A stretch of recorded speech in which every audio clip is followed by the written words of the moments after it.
Hi, and welcome to your guide on prepping your house for sale. We're going to tell you everything you need to know to get your house ready, and I'm here with Angie. Angie, thanks for being here. Yeah, absolutely. Thanks for having me. So Angie, so everyone can get to know you a little bit. If you could be any neighborhood, if you were in a neighborhood, what would your spirit neighborhood be? Well, I'm super lucky that I actually think I live in my spirit neighborhood here in Atlanta. I live in Eastlake, and it's just great. It's the last neighborhood before you turn into Decatur. Mhm. I'm not an Atlanta native, so I'm actually from Alabama. So for me, it's a perfect amount of like city, but also I'm a little bit outside of the city too. It's really pretty, lots of gardens, and I just love my neighborhood, Including your own garden makes it pretty. including my own garden, which is quite elaborate. Awesome. All right, so let's talk about prepping a house for sale.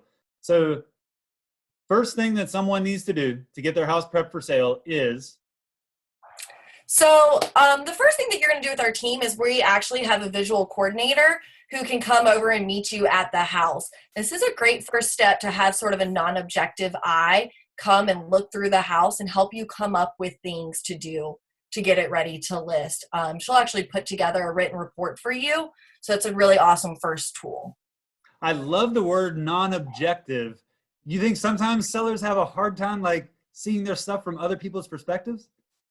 I mean, absolutely. I think that, you fall in love with your home and there's a lot of stuff in there that's really meaningful to you, things from vacations, photos, things you've collected over the year. And it's not necessarily that there's anything wrong with that stuff. It's just that you want your house to appeal to all kinds of buyers and you want your house to be very kind of non-objective and real, just kind of open so that someone could picture themselves living in there. So any of your personal stuff kind of detracts from them being able to see themselves in it because all they do is see you in it instead.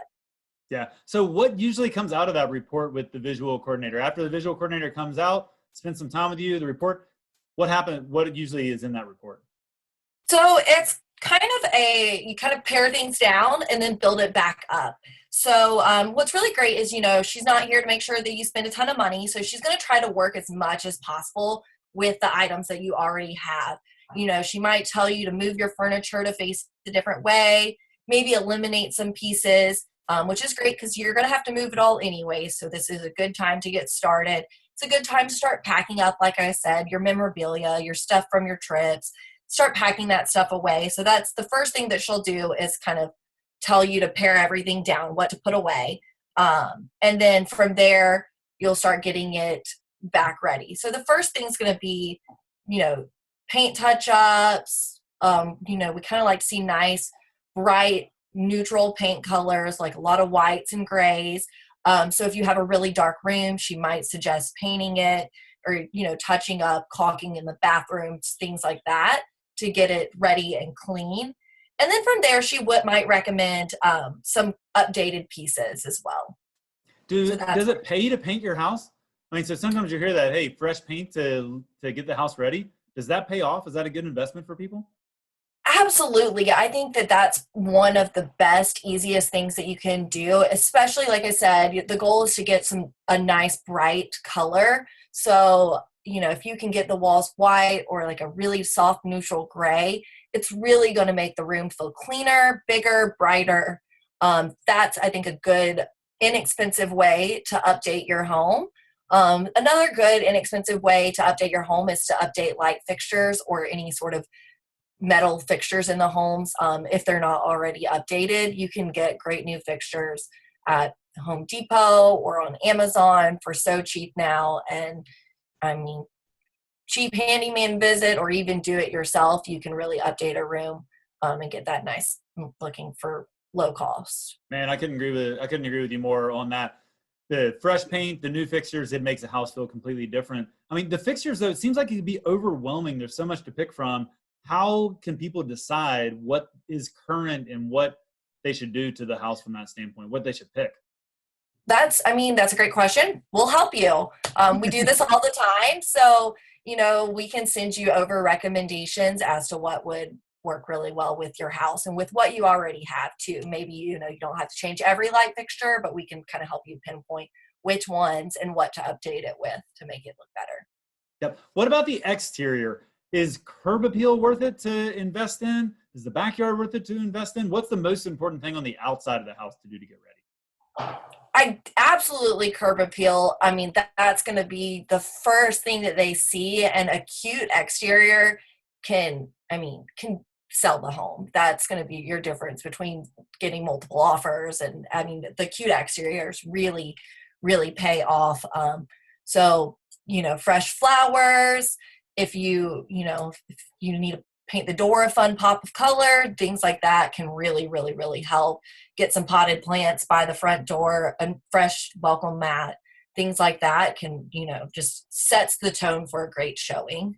The backyard, people love a great backyard, but they almost like a blank slate backyard. That's one of those items that, people get in there and they start dreaming of all the things that they can do, whether they ever do it or not.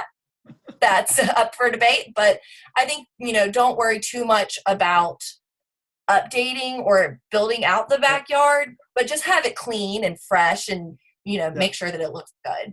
I cannot tell you, Angie, how many backyards I was in with clients and they're telling me, oh, we're going to do all this stuff to it. And then I came back years later to sell the house. None of it had been done, but it didn't deter them from buying the house because they thought they were going to be able to do it, even if they actually didn't. So, yeah, and that's one of the reasons, that's one of the reasons why we do say to pare down and make it, get rid of the things that are because people do like to dream of all the things that they get to do in the house. So it's fun to give them that opportunity to plan what they're going to make of it.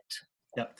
Well, what if I have my furniture from the fraternity house that I got at Goodwill 15 years ago, or what if my house is empty? Does it pay to stage the house, or should I just take everything out and leave it empty? What if I don't have something for you and the visual coordinator to work with, either because it's just not nice at all, or I actually just, the house is empty, I don't have anything?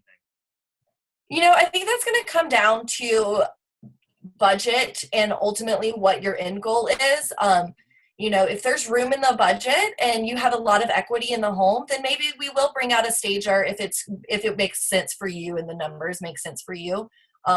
Having staged furniture is beautiful. However, it's not going to be, it's not going to be worth it if the numbers don't work out in the end. It is expensive. So I'd say also, if you really don't have, if it's your frat house furniture, let's get rid of that and just make sure that it's really, really, really clean.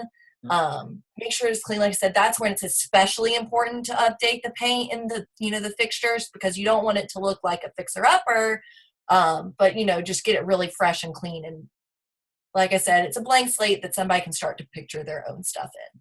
Yeah, when houses are empty, you can see all the imperfections because your eyes are drawn to something. And so you really do, like you said, have to be, if your house is going to be empty, you need to have everything really buttoned up, because people will notice things that they might not notice in a furniture. Yeah. So awesome. So this is great advice, Angie. What would be one secret or one most important takeaway that you would say to people for getting their house ready to sell? I would say the most important thing here is less is more. Once you start cleaning, putting stuff away, if you have to question it, just put it away. Just clean it as much as possible. All it is your first step to packing. So really just, less is more. Get it clean and fresh and simple, and buyers will love that. It's your first step to packing. I love that. That is so good. And yes, less is definitely more. If you are thinking, should I keep this or not? It is a definite no, it should not. That is a great advice. Awesome. Well, Angie, thanks so much. Thanks for watching our guide to prepping your house. We will see you on the next one. See you later, Angie. Bye.